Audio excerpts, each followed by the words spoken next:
ఇప్పుడు రతిక రాహుల్ సిప్లిగంజ్ అంటే ఇంతకు ముందు మీరు చెప్పినట్టు గుర్తొచ్చింది. అంటే రతిక రాహుల్ సిప్లిగంజ్ బయట బిగ్ బాస్ కి అవును. సంబంధం లేదు. అవును. వాళ్ళిద్దరిది ప్రేమ వ్యవహారం కరెక్టేనా? నిజమేనది? అంటే యాక్చువల్‌గా అన్నారు లవ్ బ్రేకప్ అని. అది వన్ సైడ్ లవ్వా? బోత్ సైడ్ లవ్వా? అనేది మనకు తెలీదు. సోషల్ మీడియాలో సోషల్ మీడియాలో వచ్చింది. ఫోటోస్ బట్ బయటకొచ్చాయి. వన్ సైడ్ లవ్వే అయ్యుండొచ్చు. ఎందుకంటే ఇప్పుడు మనకి లాస్ట్ సీజన్‌లో ఇనయ సుల్తానా నాకు సోహైల్‌తో లవ్ అని చెప్పింది గానీ, సోహైల్ స్టేజ్ మీదకొచ్చాక కాదు జస్ట్ 2, 3 సార్లు కలిసాం అంతే అని కొట్టిపడేసాడు. సో, అలాగే అయ్యుండొచ్చు మేబీ. ఈ అమ్మాయి గూడా ఒక సాంగ్ అది చేసింది 'రాయల్ సిప్లిగన్స్‌తో' 'ఏ పిల్ల' అనే సాంగ్. అది మంచి ట్రెండింగ్ పోయిందప్పుడు.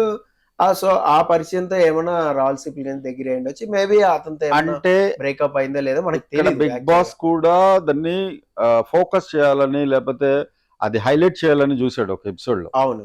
అంటే రాహుల్ సిప్లిగంజ్ నీకు ఇష్టమైన పాటలు, అంటే నీకు ఇష్టమైనది అంటే సింగర్ రాహుల్ సిప్లిగంజే అన్నట్టుగా కూడా ఒక ఎపిసోడ్ లోపల మనకు క్లియర్ గా అవును. హింట్ అది కూడా ఇచ్చాడు. అందరికీ తెలిసిందే గదా! యాహ్! అండర్‌స్టూడే. సోషల్ మీడియాలో గూడా అండర్‌స్టూడే అది.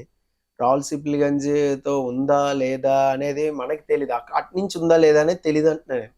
సో, మేబీ అంటే ఇప్పుడు ఎలా ఉంటుందంటే, ఇప్పుడు సపోజ్ తిను కష్టకాలంలో ఉందనుకోండి, నామినేషన్స్‌లో ఇంక ఎలిమినేట్ అయిపోద్ది అనే రేంజ్‌లో రాయల్ సిప్లిగంజ్ ఏమన్నా పోస్ట్ పెట్టి సపోర్ట్ రతిగా అని ఏదైనా పెడితే ప్లస్ అవుతది. మేబీ ఇన్ ఫ్యూచర్‌లో తనకి మంచి ప్లస్ అయితదది. ఎందుకంటే ఆల్రెడీ మనోడు సీజన్ 3 విన్నర్ గాబట్టి, సో, మంచి ఫాలోవర్స్ ఉంటారు గాబట్టి రాయల్ సిప్లిగంజ్‌కి ఏమన్నా కొద్దిగా ప్లస్ అవ్వచ్చేమో.